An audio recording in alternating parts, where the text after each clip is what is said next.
Welcome to this episode of Range Woodworking. Today we're making a pair of white oak stools with contoured tops to go with the kitchen island. With the giant miter saw making a rare appearance, I start with the usual measuring and marking and then breaking it down and thicknessing the pieces.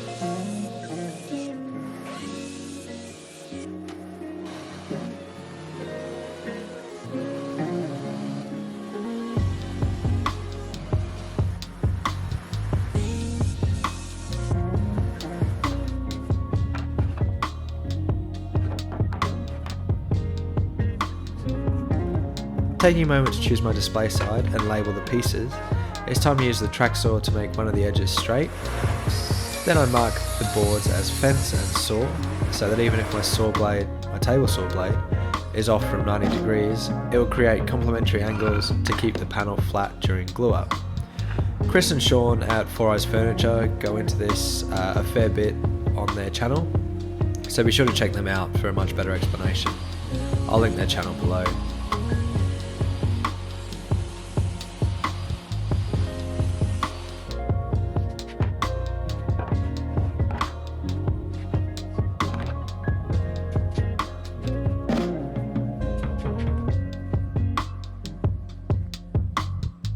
Time to glue up. Well, it would be if the old dry glue would get out of the spreader. One eternity later. Okay, that's better. I glue these up with Type 1-3 and I put them in the pipe clamps with extra clamps holding them to the pipe clamps.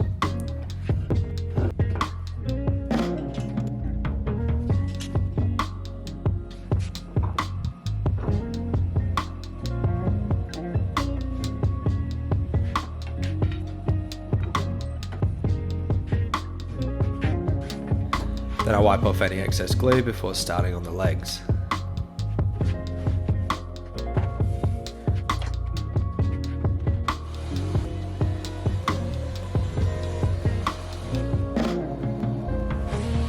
Oh, it helps if I actually line up my table saw with the grooves in my bench. Much better.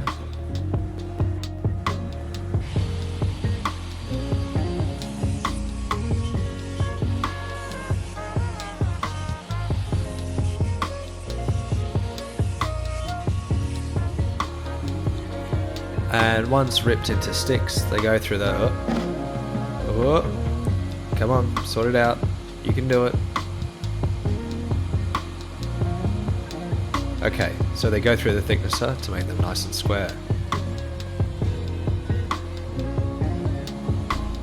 Unfortunately, I miscalculated how much I'd get from a board, so I'm rating my offcuts bin something suitable to use for the stretches at the base of the stool, which I then cut and label.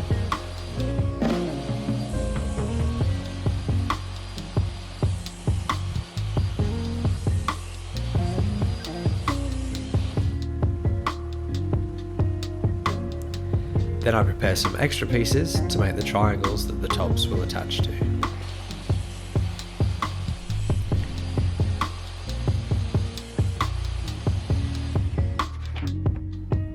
Here I'm whipping up a quick auxiliary fence on my miter saw, because a lot of the pieces I'm going to be using and cutting at angles can be quite small, so it's just a lot safer and it also reduces tear out.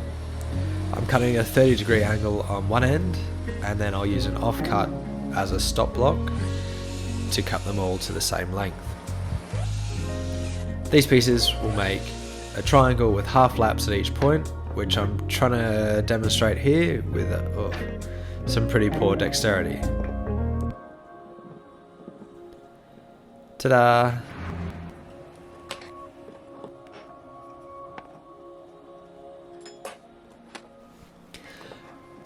I then plan and mark the half laps before heading back to the miter saw.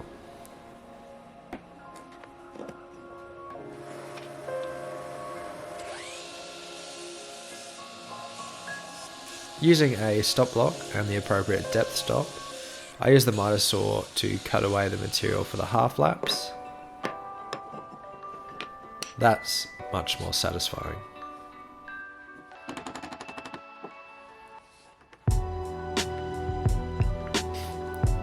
quick tidy up with a chisel, and it's time to glue this together.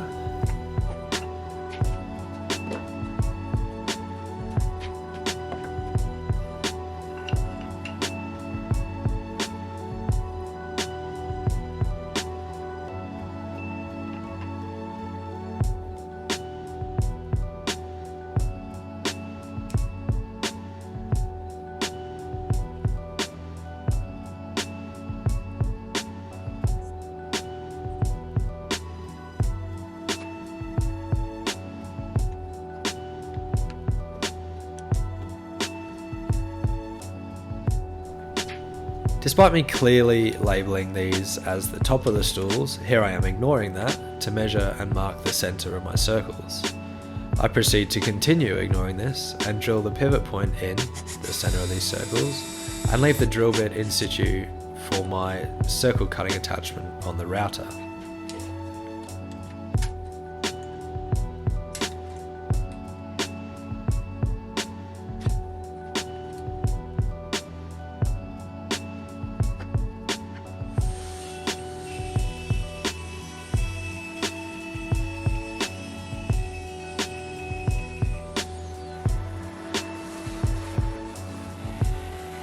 I do a single pass with the router before rough cutting it with a jigsaw / burning it to bits, despite this being a brand new jigsaw blade.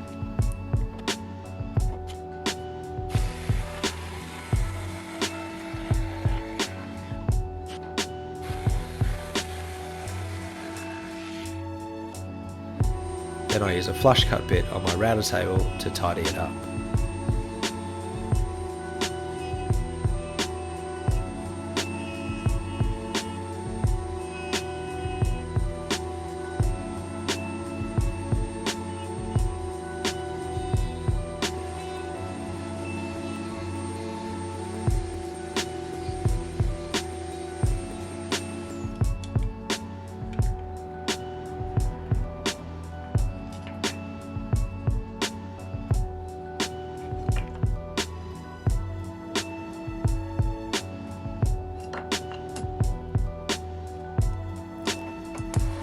After finding the centre of the stretcher pieces, I add two 30-degree angles for them both to come together in a nice satisfying Y like this, before cutting them all to length with a 5-degree angle on the ends to offset the angle of the legs.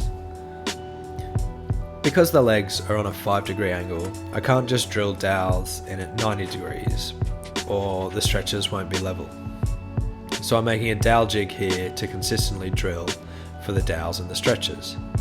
I've copied this from Tamar at 3x3 Custom after racking my brains trying to work out how to do it. I'll link her video below also. And with a quick intermission from the rhythm section, I realised I'm actually doing it wrong here. I probably should have revised the video beforehand.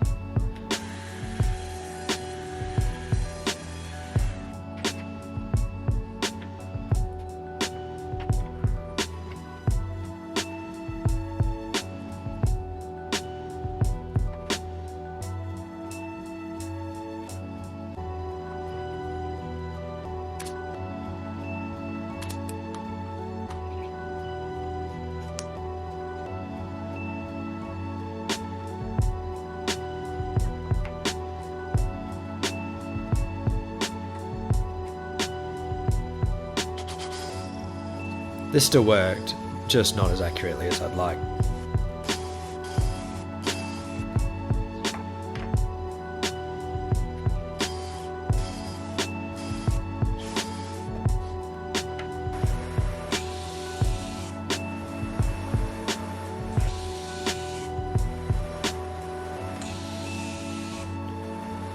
I then cut the 5-degree angles on the legs and mark for where I want the stretchers to go.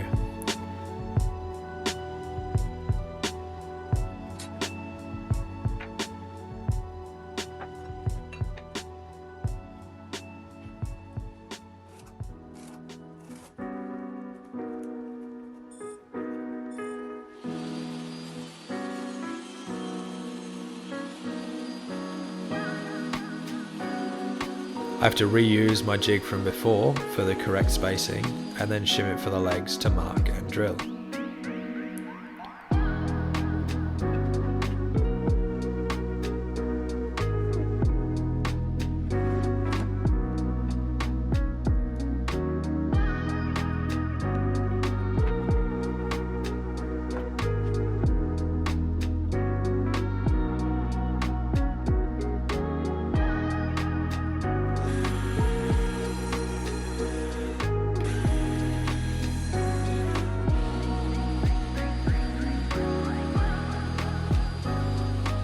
As these stretches meet at an end grain to end grain joint, I wanted to help support them as much as possible. So I cut what must be the world's smallest splines to help align them and maybe help mitigate any downwards force. And then I glue these in, making sure the grain is going in different directions.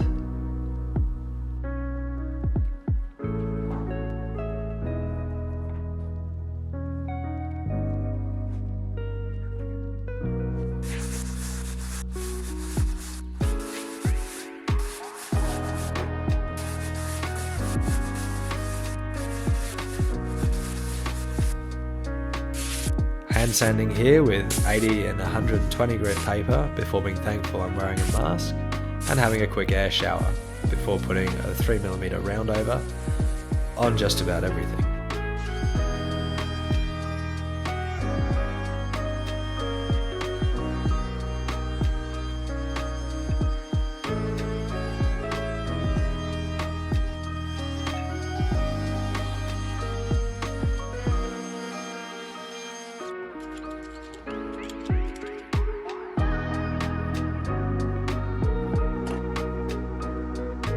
The triangles from earlier are going to be inset into the top of the legs, so I measure my triangle angle and then transcribe it to the tops of each of the legs.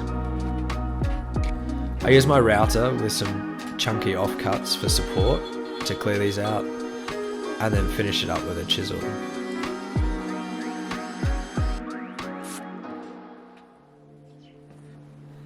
This worked well, but wasn't really as neat as I'd have liked it to be.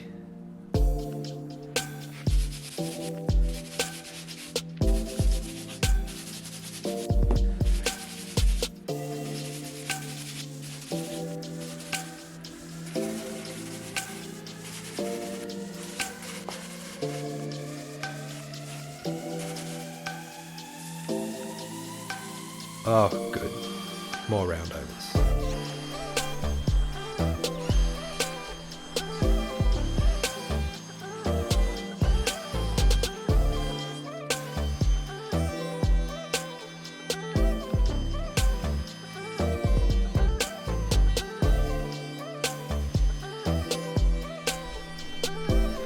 Despite my careful measuring, marking and drilling, the stretches are still twisted. So when I glue these in, I put a 3mm shim on either side, that's an 1/8 if you want, to try hold it as straight as possible.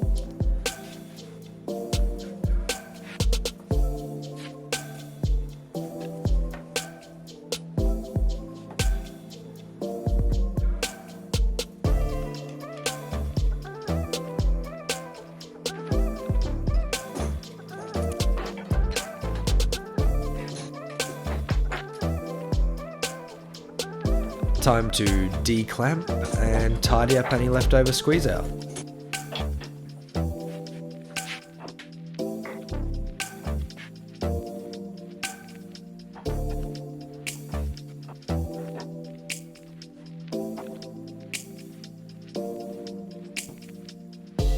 I thought it would be easiest to glue the legs together with only 2 pieces rather than 3, so I'm taking this opportunity to do a part glue up now, using these mitre spring clamps to hold that mitre nice and tight.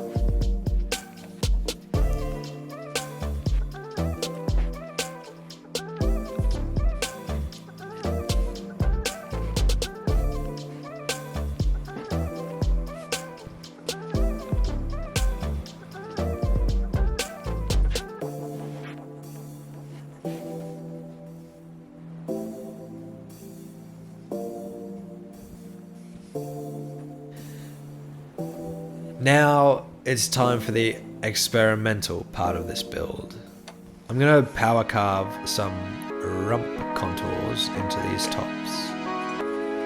I've never done this before, so I vaguely sketch out and measure a few landmarks to use as guides to help keep it symmetrical, and then I drill some holes as depth guides.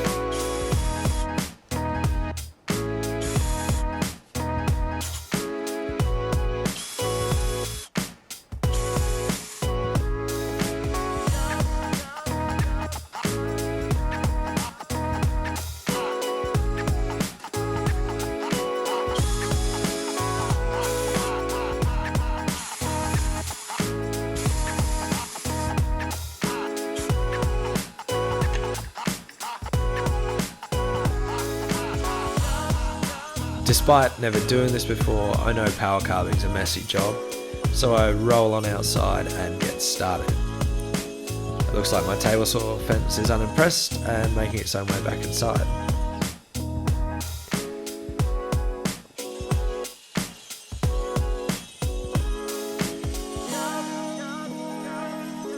I grind down to the depth markers and then try finesse the shape a bit before switching to a flappy disc on the grinder with a very light hand to refine it.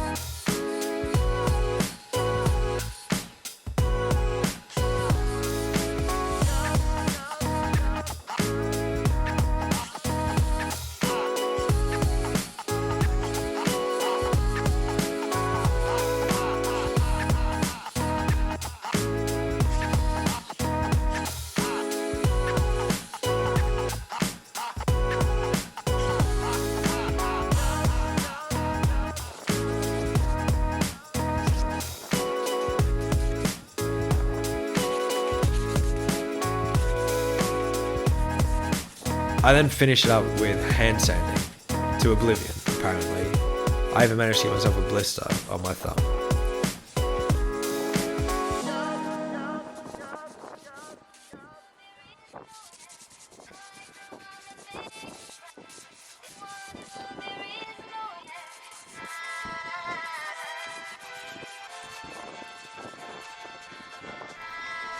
And then I'll try sand in a round over onto the top by hand.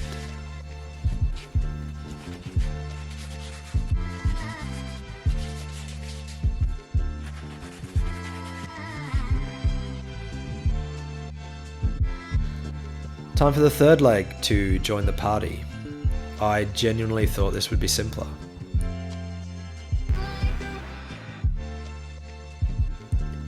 Using a tie-down strap, I can get nice circumferential clamping pressure.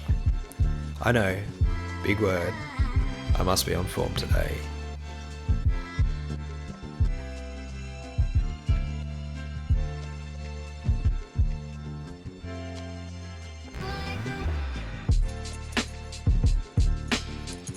And a clamp at the joint ensures that they all line up properly. That said, it took me far too long to realise that I could just slide the strap a bit lower to tighten it, rather than pulling on it like that. The outward splay of the legs made it plenty tight if I just nudged the strap a bit lower, but we got there in the end.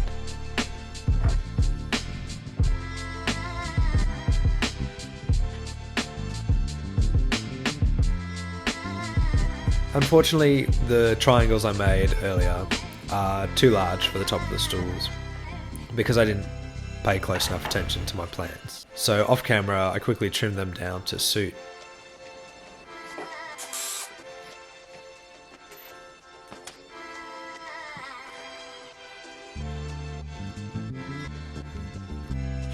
I glue and screw the triangles in, and then realised I should probably put glue in all 3 points before screwing the triangles in. Good work, Dan.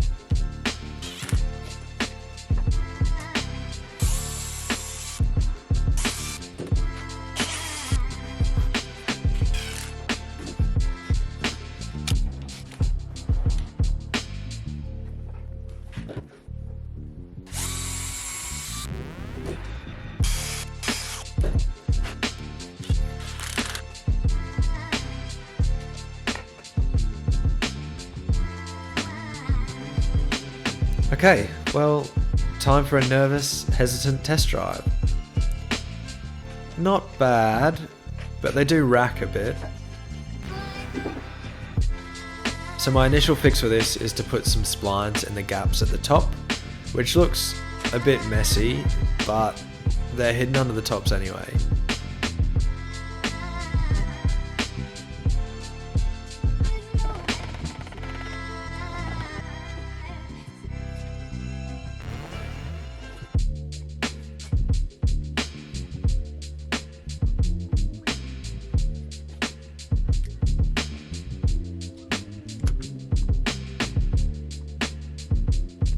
I'm also going to reinforce the stretches with some additional stretches. I copy the 5-degree angle of the legs and cut it onto the end of the piece. Then I make a rough and ready tenoning jig that I can clamp the piece to whilst preserving that 5 degrees. This then goes through the table saw with the blade at an angle and is repeated on both sides.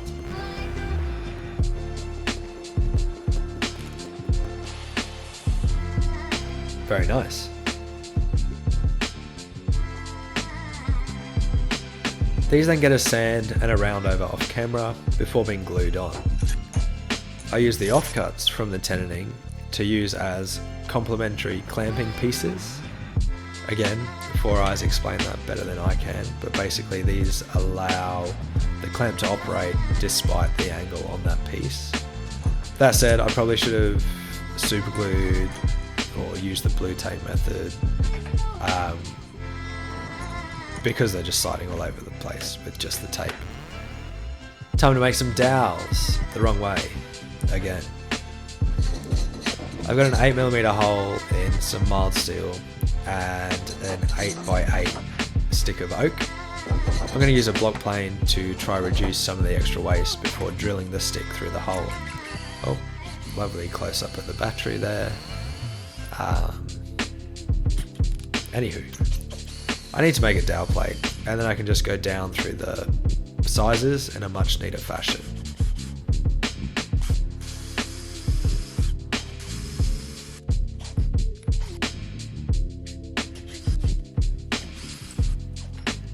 I drill through the tenons and the stretches, working my way up to minimise blowout, before gluing the dowels in place.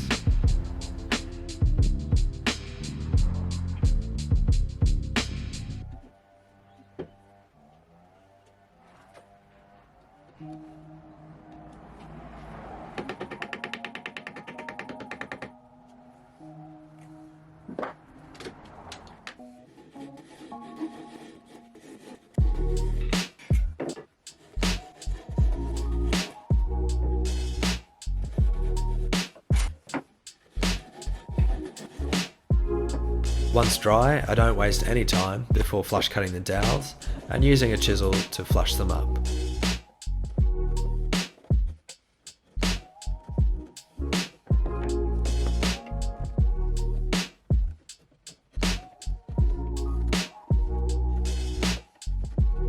Here's a bit of chisel ASMR combined with some heavy breathing for you.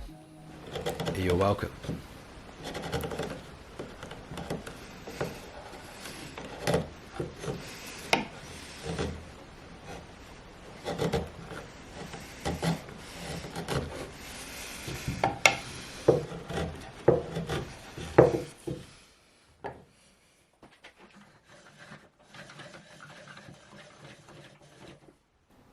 With a massive 1/2 inch roundover bit, I'm putting a partial roundover on the underside of the tops, just to make them look a bit more subtle than the full roundover.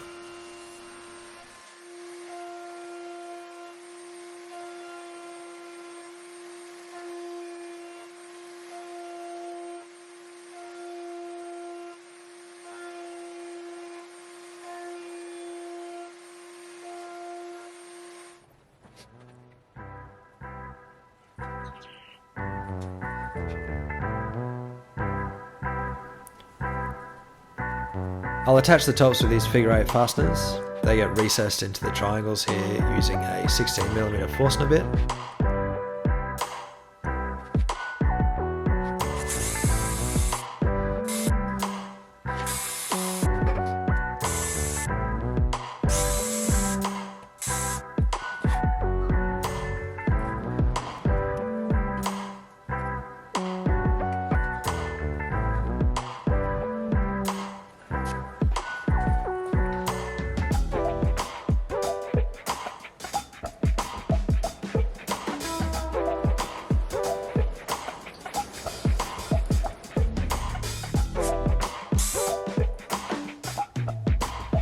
And pre-drilled / hammered into place.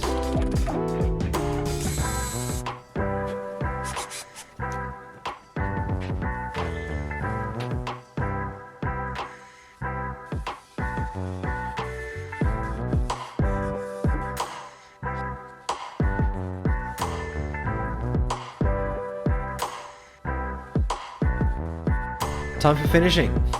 I'm using Rubio Monocoat in cotton white because this is YouTube and this is white oak. It's not particularly cheap, but I love it. It smells great, it looks great on white oak, it's really quick and easy to apply, even on something as fiddly as these stools. You just pour the finish on, massage it in with a white Scotch-Brite pad for 10 to 15 minutes before wiping away the excess with paper towels, and then I follow up with a clean microfiber cloth for a final buff until it's pretty much dry to the touch.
Alright, let's ditch the ugly old metal stools and put these in their new home.